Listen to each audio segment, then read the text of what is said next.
আসসালামু আলাইকুম। রোজ রোজ একই রকম গরুর মাংস রান্না করে না খেয়ে মাঝে মধ্যে একটু ভিন্ন স্বাদে রান্না করে খাবেন, দেখবেন রুচির পরিবর্তন হবে, খেতেও ভালো লাগবে। হ্যাঁ বন্ধুরা, আজকে আমি আপনাদেরকে একেবারে নিউ ভার্সনে গরুর মাংসটা রান্না করে দেখাবো, যেটা রান্না করা একেবারে সহজ আর খেতে মাত্র এক পিস মাংস দিয়ে আপনি এক প্লেট ভাত খেয়ে উঠতে পারবেন, এত মজা।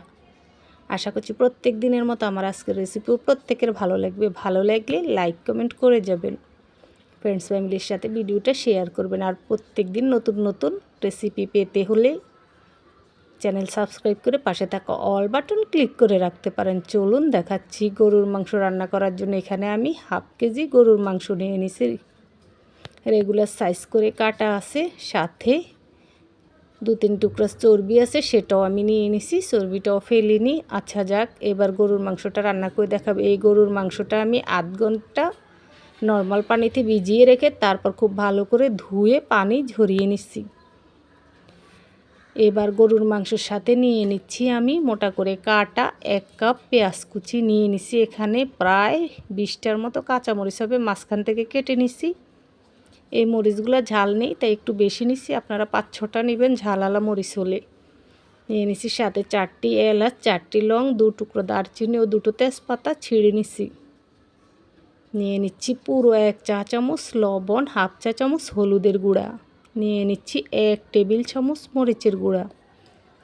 এই রেসিপিতে মাংস রান্না করলে একটু ঝাল ঝাল হলে ভালো লাগে, তাও আপনারা আপনাদের পছন্দ মতো ঝালটা মেশাবেন।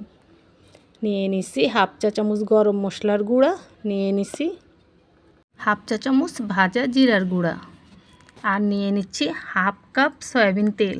এই রেসিপিতে তেলটা একটু বেশি দিতে হবে। নিয়ে নিচ্ছি পুরো 1 টেবিল চামচ আদা বাটা, পুরো 1 টেবিল চামচ রসুন বাটা। এবার চুলার আঁচটা জ্বালিয়ে দিছি, দিয়ে দেখুন সব কিছু নাড়াচাড়া করে মিশিয়ে নিচ্ছি। চুলার আঁচ মিডিয়ামে রেখে এগুলোকে দেখুন এভাবে মিশিয়ে 2 মিনিটের মতো কষিয়ে নিচ্ছি। উল্টে পাল্টে একটু ভালো করে মেশাতে হবে যাতে সব মশলাগুলো মাংসের সাথে ভালোভাবে এই অবস্থাতেই মিশে যায়।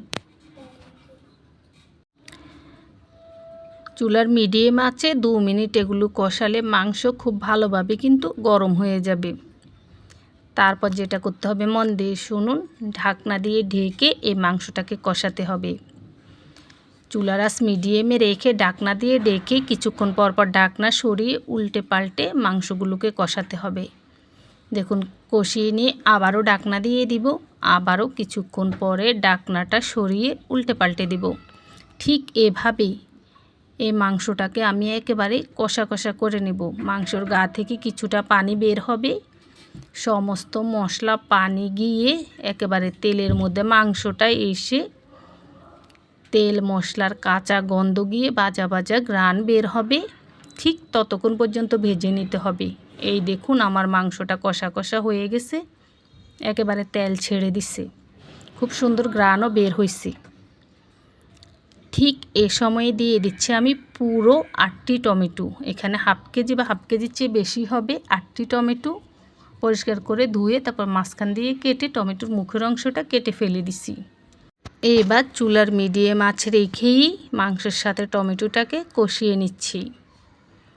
মিডিয়ামের চেয়ে একটু কম আঁচ করে দিতে হবে, কারণ এই অবস্থায় একেবারে তেলের উপরে আছে মাংসটা, তাই মিডিয়ামের চেয়ে একটু কম আঁচ করে দিয়ে অনবরত 3-4 মিনিট নাড়াচাড়া করে কষিয়ে নিলে দেখবেন টমেটোর গায়ে যে খোসাটা আলাদা হয়ে গেছে। এভাবে হাত দিয়ে টেনে টেনে খোসাটাকে বেছে ফেলে দিবেন। এই যে টমেটো দেওয়ার সময় গুনে দিবেন, তাহলে খোসাটা আপনি নেওয়ার সময় গুনে নেবেন, তাহলে মানে একটা টুকরো থাকবে না যেটার মধ্যে টমেটোর খোসাটা থাকবে। রান্না হওয়ার পরে টমেটোর খোসা থাকলে কিন্তু খুব বাজে লাগে খেতে, তাই। তো দেখুন খুব সহজ, আমি টমেটোর খোসাটা সব বেছে উঠিয়ে নিচ্ছি। যে এক টুকরাতেও খোসা নাই, সবগুলা টুকরার খোসা আমি বেছে বেছে তুলে নিচ্ছি। আর এরই মধ্যে টমেটো অনেকটা পানি ছেড়েছে, এই দেখুন।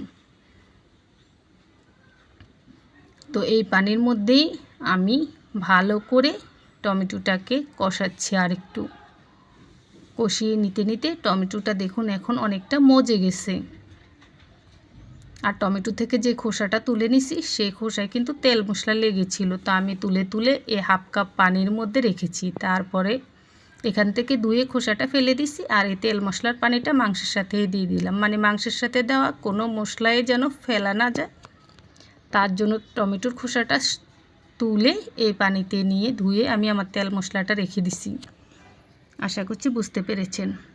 তো এই হাফ কাপ পানি দেওয়ার পরে আবারও মিশিয়ে নিছি। এই দেখুন এরই ফাঁকে আমি আরও হাফ কাপ পানি দিছি, মোট মেজারমেন্ট কাপে 1 কাপ পানি দিছি এখানে। দিয়ে ঢাকনা দিয়ে ঢেকে চুলার মিডিয়াম আঁচে এগুলোকে রান্না করছি। কিছুক্ষণ রান্না করার পরে টমেটোটা পুরো পানি ছেড়ে টমেটোটা গলে পানির সাথে দেখুন ঝোলটা অনেক বেশি হয়ে গেছে। তো এবার নাড়াচাড়া করে ভালোভাবে মিশিয়ে ঢাকনা দিয়ে ঢেকে আমি চুলার মিডিয়ামে চোখ কম আঁচে রান্না করে নিচ্ছি।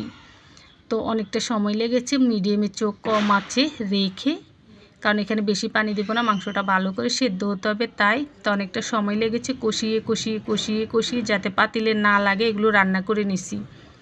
আর যতক্ষণ কষিয়ে নিছি চুলার আঁচটা লো মিডিয়ামের মাঝামাঝি রেখেছি, ততক্ষণ ঢাকনা দিয়ে রেখেছি। কিছুক্ষণ পর পর ঢাকনা সরিয়ে এভাবে কষিয়ে নিছি যাতে করে পাতিলে না লাগে।